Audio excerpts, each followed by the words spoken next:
तो देश की बहस में हम बात कर रहे हैं, क्या सेलेक्टिव मानवाधिकार खतरनाक है, ऐसा प्रधानमंत्री ने कहा है, और क्या हर पॉलिटिकल पार्टी सेलेक्टिव नजरिए से ही मानवाधिकारों को नहीं देखती। हम इसी पर बहस कर रहे हैं। हमारे साथ वरिष्ठ पत्रकार राहुल देव जी हैं, मेरे साथ बीजेपी के national spokesperson Rohit Chahal साहब हैं, मेरे साथ जेडीयू के national spokesperson Madhav Anand ji हैं, मेरे साथ कांग्रेस के national spokesperson Rohan Gupta ji हैं, और मेरे साथ लेफ्ट के नेता विवेक श्रीवास्तव जी हैं। लेकिन सबसे पहले रमन अस्थाना गोरखपुर से मेरे एक दर्शक जुड़ गए हैं। रमन, क्या कहेंगे प्रधानमंत्री ने जो कहा इस बारे में?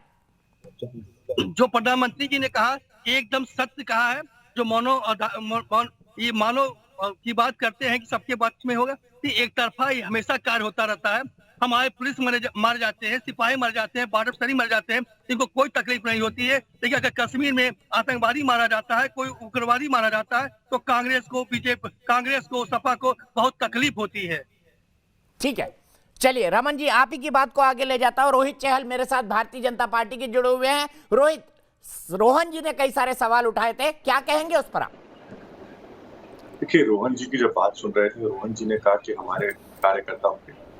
देखिए, रोहन जी को आज जिस तरीके से जब 1975 में जो देश के अंदर इमरजेंसी इंदिरा जी ने लगाई, क्या उन सबके परिवारों के पास कांग्रेस के कार्यकर्ता गए? जब 1984 के अंदर जब सिखों का नरसंहार 5000 सिखों का टायर डाल डाल के जला दिया, एक भी परिवार से जाके क्या गले मिले? उनके परिवार से जाके मिले क्या कोई भी नेता? नहीं मिले।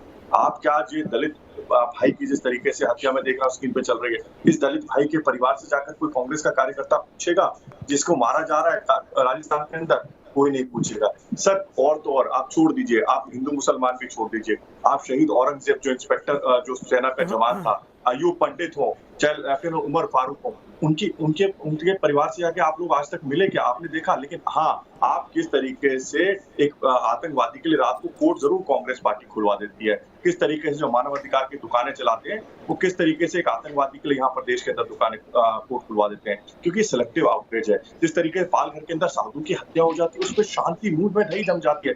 एक भी ट्वीट आपने आज तक राहुल गांधी जी का आतंकवादियों के खिलाफ देखा है? नॉट अ सिंगल ट्वीट, एक मैसेज कभी नहीं मिलेगा। उसका कारण क्या है? क्योंकि सिलेक्टिव जिस तरीके से पॉलिटिक्स, ये डेमोक्रेसी खतरा है, यही बात आज मोदी जी ने उठाई। ठीक है, सेलेक्टिव है, राहुल गांधी सेलेक्टिव हैं, आतंकवादियों की कभी उन्होंने भर्त्सना नहीं की, ये आरोप लगा रहे रोहित चहल। देखिए, रोहित जी शायद अपडेटेड नहीं है सोशल मीडिया से, या ठीक से पढ़ते नहीं है। राहुल गांधी जी की कश्मीर में जब हत्या हुई, उसके बीच में मत बोलिए, आप बीच में मत बोलिए, मैं बीच में नहीं बोला, आप बीच में क्यों बोल रहे, बीच में मत बोलिए। दीपक जी को चुप करवाइए, सुन लीजिए ना रोहन जी की बात होगी जी। राहुल गांधी जी ने उसी दिन ट्वीट किया, और जिस प्रकार से हत्या है उसके खिलाफ ट्वीट किया। देखिए, हिंदू मुसलमान करना आपकी फितरत है। मैं दीपक जी सिर्फ ये कहना, ये डिबेट जो आप इश्यू कर रहे हैं उसका मैं एक पर्सपेक्टिव देना चाह रहा हूँ।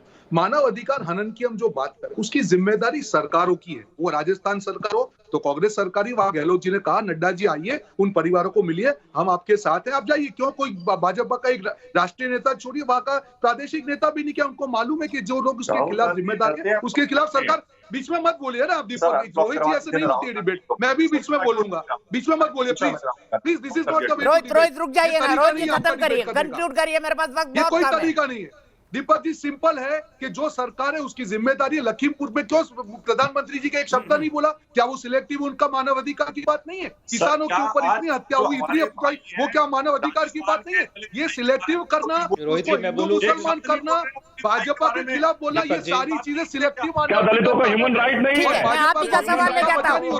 माधव आनंद बताइए, भारतीय जनता पार्टी या जेडीयू के किसी नेता ने लखीमपुर खीरी के बारे में ट्वीट क्यों नहीं किया? और रोहित इसी का जवाब देंगे, बताइए। माधव जी बताइए और रोहित बताइए। दीपक जी मैं सारे ट्वीट दिखाता हूँ, प्रियंका गांधी कब जाएंगे मैं बताऊं। रोहित आपने लखीमपुर खीरी के खिलाफ क्यों कोई ट्वीट नहीं किया?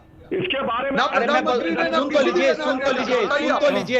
सुन तो लीजिए, बताइए रोहित जी, ट्वीट हो तो कोई भी घटनाएं घटित होती है, किसी भी, बताइए माधव जी। आप रोहित जी, आप बीच में नहीं, माधव जी बोलिए, जल्दी बोलिए। सुन तो लीजिए, देश में कोई भी घटना घटित होती है, किसी की भी हत्या होती है, तो हम सब लोग चिंता व्यक्त करते हैं और चिंतित रहते हैं। लेकिन विपक्ष को, खासकर कांग्रेस को, अप्रोच बदलने की आवश्यकता है। आप सेलेक्टिव मत होइए, समाज के सभी वर्गों के लिए सोचिए। किसी की भी हत्या हो, किसी का भी कुछ हो, किसी जाति का आप है सबके लिए सत्ता में आप सबके लिए हैं, आपको सोचने की लॉ जरूरत एंड है। ऑर्डर आपकी अरे समस्या आप लोग है। लगाने का काम करते हैं, सत्ता में तो आप है लोग ना। समाज को बांटने का काम करते हैं, हम लोग तो समाज को बांधने आप का कहाँ काम से करते विपक्ष हैं, की बात कर रहे हैं? समरसता लाने की सत्ता बात में करते हैं, आप हैं, समाज के सभी तो वर्ग ये आपस में responsibility मिलकर तो उसकी आपकी बात बनी करते ना। हैं। लेकिन आपको ठीक है, हमेशा चलते हिंदू, चलते मुसलमान, एक सिख, ये एक सब करते पर्सपेक्टिव रहते हैं। राहुल सर से। राहुल सर मुझे राहुल बताइए, गांधी जी को क्या ये बोलिए ना, सेलेक्टिव 84 आउटरीच कभी सिखों के खत्म जो होगा? नरसंहार आज करने हम भले वाले से थे, बहुत अच्छी अच्छी गुडी गुडी बात कर लें, लेकिन पॉलिटिकल पार्टी तो पॉलिटिकल लाइन पर ही सेलेक्टिव आउटरीच करेंगी ना। ये बहुत दुर्भाग्य है कि बहुत इतनी बड़ी बड़ी घटनाओं पर भी हमारे यहाँ प्रतिक्रियाएं जो होती हैं राजनीतिक पार्टियों की भी, नेताओं की भी, वो बहुत सचमुच सेलेक्टिव होती हैं और उनका गुस्सा, उनकी संवेदनाएं भी सेलेक्टिव होती हैं। ये दुर्भाग्यपूर्ण सच है जिसको स्वीकार करना पड़ेगा।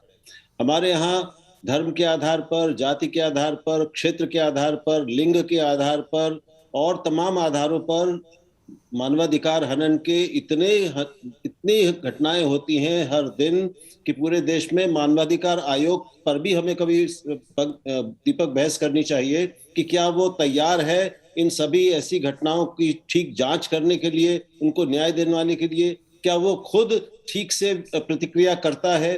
क्या वो सब जगह सबको बराबरी दृष्टि से देखता है? ये भी कुछ बड़े सवाल निकलते हैं कि मानवाधिकार हनन के उल्लंघन के मामलों से निपटने के लिए जो व्यवस्था है सरकारी, केंद्र और राज्य के स्तर पर, वो कितनी चुस्त दुरुस्त है। ठीक है, ये राजनीति तो चलती रहेगी, लेकिन जो अधिकारों का हनन हुआ है जिनके, उनको न्याय दिलाने की जिम्मेदारी जिनके ऊपर है, वो पूरी व्यवस्था भी बिल्कुल ध्वस्त हो गई है और वो भी राजनीतिक उत्तरदायित्व उत्तरदायित्व तो सरकार का है ना। ठीक है, किसका उत्तरदायित्व इस पर भी हम जरूर बहस करेंगे। लेकिन फिलहाल चलते चलते मैं सवाल जो पूछा था उसका क्या जवाब दर्शकों ने दिया है वो बता दूं। क्या मानवाधिकार पर राजनीति से देश की छवि खराब हो रही है? यस कहना है 96% लोगों का। फिलहाल एक ब्रेक, लेकिन न्यूज नेशन पर खबरों का सिलसिला लगातार जारी है।